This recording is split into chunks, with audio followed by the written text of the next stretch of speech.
Hello community, Freeman's here again. 30 days of purposeful partnership, or conscious partnership really. And if you haven't met us, we're the Freemans, authors, speakers, and social entrepreneurs, and ambassadors for partnerships thriving physically, financially, and spiritually. That's why we're here on this earth. And we're really excited about today's topic because it's relevant. It's recently relevant for us, and I think for all partnerships. And it's really about when our partner's in a particular emotional state. You know those times where your partner is maybe having a reaction to something, either involving you or not involving you. It could be about work, about a friend, about anything. And all of a sudden you're around them and you're feeling some emotional change. You're like, now I'm frustrated or I'm defensive. You feel this heat in your body. You know, we often respond to our partner and what they're going through. So Aaron, will you jump in and talk about that?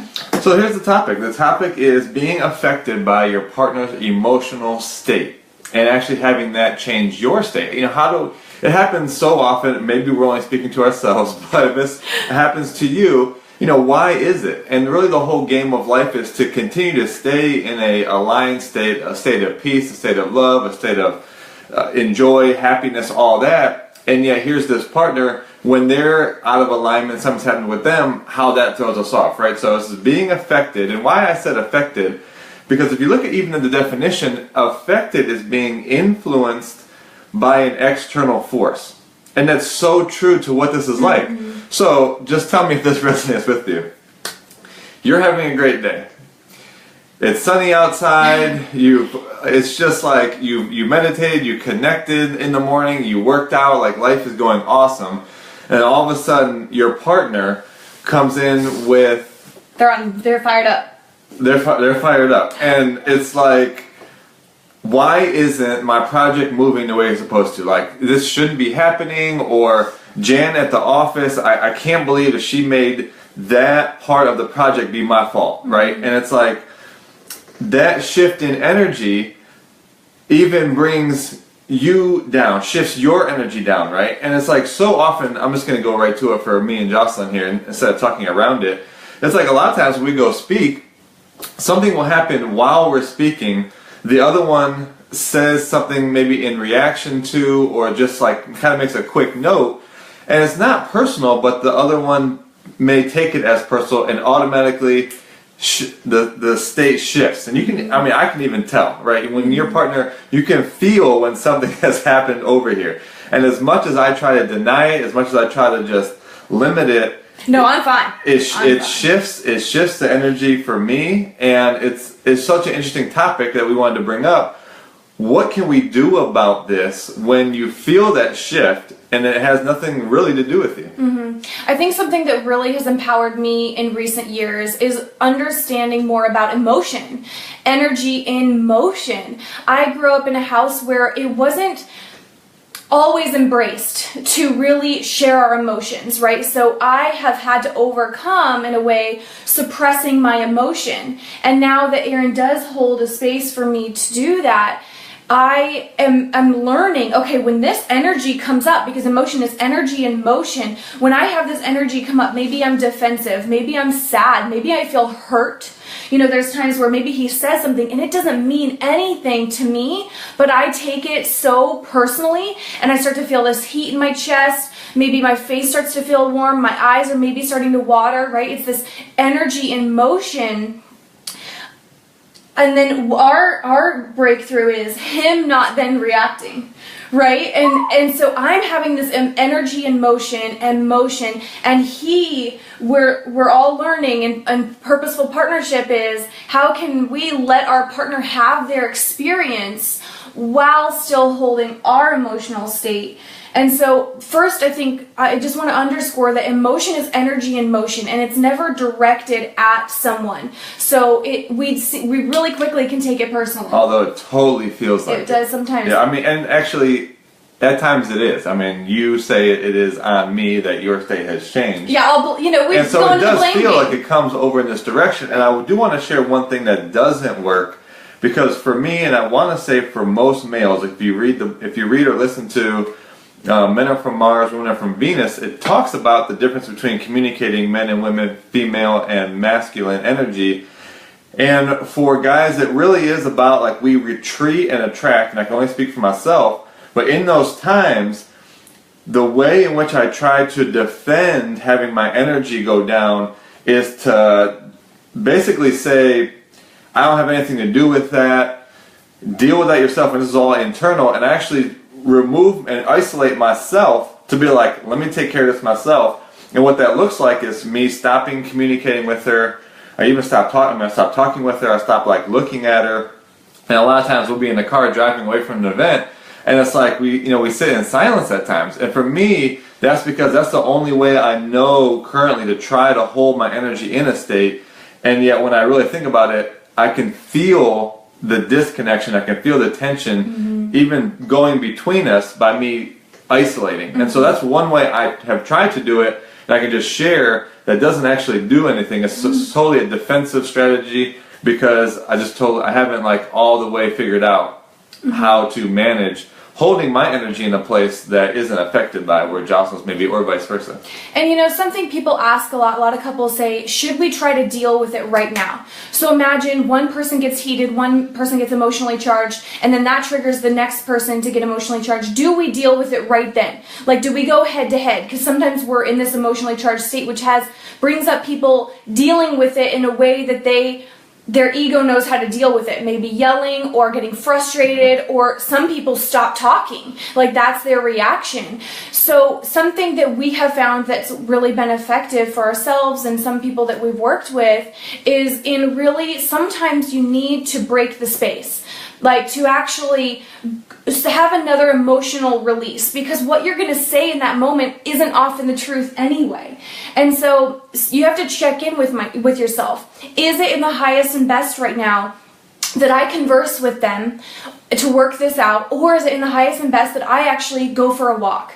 Or I go for a run, something to move energy, because it's going to feel stuck. And there's been times where we both go on a walk, and because we're committed as partners to coming together and really learning from the lesson, we aren't committed to staying attached to this disagreement or whatever emotionally charged one of us. And so we let that energy move through us. We can come together and now have a new space to really talk, to really say what we mean. Because often when we're in that emotionally charged state, it's like, what I'm saying isn't even the truth. And when we need to make an agreement there so that one doesn't just vacate the premise, because that isn't going to help the other person, nor does it really help your state. Because, I mean, for me, I just leave, and then what I'm left with on my walk is, oh, here she goes again. I can't believe she makes this up about me. Like, it's still there, right? So just walking away isn't going to be it. But if you have some sort of communication and agreement saying, I know that I'm feeling emotion myself, and I think what's just best for me is I'm just going to take a walk and just, allow the energy and feel the feelings of it there. And to really just let your partner know that it's something that you're taking on for yourself to get in a clear space. And really the second thing about that is allowing yourself to feel all the feelings. You notice where those emotions and what you're feeling in your body. Jocelyn said like heat in the chest. Some people may feel like pressure in their neck, like that's where anger is, or sadness is usually like in the face. And maybe you feel like a tingling. So notice what you actually feel in your body, and then really just notice that you're not that. You are the consciousness, you are the observer of what's going on, not only in your external world with all of your senses, but even with your feelings. You're the observer of it, and that isn't you. So for me, it makes a difference. I even kind of think of myself like pulling my consciousness or my awareness out from and just noticing those feelings and saying that's not me, and allowing those to be there. That's the one thing. You don't want to resist them. You want to notice them and allow them to flow all the way through, and then you can come back with your partner and just share, like, this is what I felt, and coming from a place of I've released that, and you can get back into communication. Really powerful what you said there. And it's so tempting to be like, you made me mad, you hurt my feelings. Saying things like that putting it on them. But if you both create a practice when this emotion comes up to instead use language like what's coming up for me is, or what I'm experiencing. Because again, what we've talked about in previous Facebook Lives with you all is that our philosophy really is our greatest teacher is our partner. It's where we feel so exposed sometimes. And so they're mirroring for you, not to hurt you. They're providing a mirror for those lessons. So whatever is coming up for you in that moment is a gift. And to really instead be like, Aaron, you're making me mad, which might come up for a second. And then we pause and reflect and go, okay, you're not making me mad. What I'm experiencing is this. It's an opportunity to transform something, which is what we're all really here for. I don't think any of us signed up for marriage or partnership to really just have everything be perfect and smooth sailing. It's an opportunity for our greatest learning. So that's just a question I really invite you, or a way I invite you to start to dialogue about this is, instead of being like, you made me this, it's what I'm experiencing, what's coming up for me, because it's not personal, and you can really then just share and hear each other. The other partner can hear you. Okay, I hear anger is coming up for you, and it's not directed at me. It isn't about me, and we can hold space for each other. Really comes down to that all of us are so much more powerful than the circumstances that come up. No external force can influence. Now it does currently, but when we get to the awareness that it really, nothing outside of us can really have us experience anything internal. Mm-hmm. And that's where it all comes from. So that really is the game, to be unconditional. That no conditions actually can change our state, and it will, and it's just a practice of allowing it to flow through, and ultimately, that's my word list for the week, being unconditional, because that's what God is. Unconditional love doesn't have to do with circumstances, it just always is. Yeah.